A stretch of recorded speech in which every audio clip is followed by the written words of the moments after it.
Hello viewers, কেমন আছো? চলে এলাম নতুন একটি ব্লগে। তো আজকে ব্লগটা ঈদের। তো আমি গিয়েছিলাম রেডি হয়ে আমাদের দরগায় ঈদের নামাজ পড়তে। তো সেখানে অনেক বৃষ্টি হচ্ছিল। তো আমরা ছিলাম প্যান্ডেলের নিচে, তো অতটা বৃষ্টিতে আমাদের অসুবিধা হয়নি, যেহেতু উপরে তেরপল খাটানো ছিল।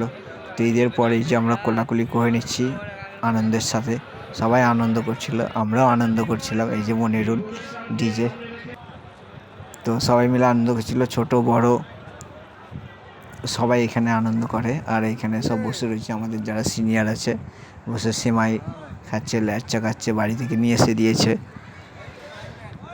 তো আমরা অনেক কোলাকুলি করলাম সবার সাথে, সবাই মানে কিছু কিছু এই চাস্তো ভাই আমাদের সব ফটো সেশন চলছে। আর এটা আমাদের মাজার। তো এইবারে আমাদের পয়লা চৈত্রের যে উরুস পাকটা হয় সেটা ছিল ঈদে রমজানের মধ্যে পড়েছিল বলে আমাদের কমিটি কিছু পিছিয়ে দিয়েছিল। তো আমাদের যে পয়লা চৈত্র উরুসটা হয় সেটা ঈদের পরের দিন হয়েছিল। তো ওই জন্যে প্যান্ডেলের নিচে আমরা ঈদের জামাতটা পরে নিয়েছিলাম। আর আমি, আমার বন্ধুরা, আমার চাচাতো ভাই সবাই মিলে একবার বেরিয়েছিলাম বারাসাতের দিকে। তো দেখতেই পাচ্ছ ব্লগের মধ্যে এই যে আলম খান, সেও একজন ইউটিউবার।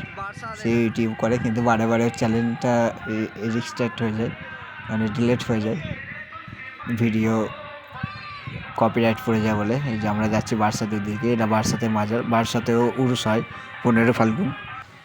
তো সেইভাবে ব্লগ করা হয় না, তো ব্লগের মাধ্যমে যে বারাসাতে ক্লাব। আর ঈদ উপলক্ষে আজকে বারাসাতে ছিল খেলা, পাওয়ারবল টুর্নামেন্ট। তো আমাদের যেহেতু জলসাতে কাজের সূত্রে খেলা দেখা হয়নি, যারা খেলা দেখেছে ভালোই নাকি খেলা হয়েছে।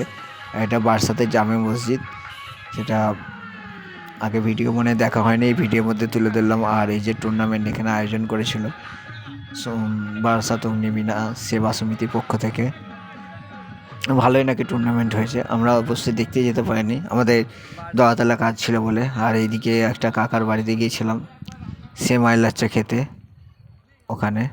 আর আমাদের যে আসার পথে 11 শরীফ পরে, এই যে 11 শরীফ, যদি ভিডিও ভালো লাগে লাইক কমেন্ট শেয়ার সাবস্ক্রাইব করে দেবেন।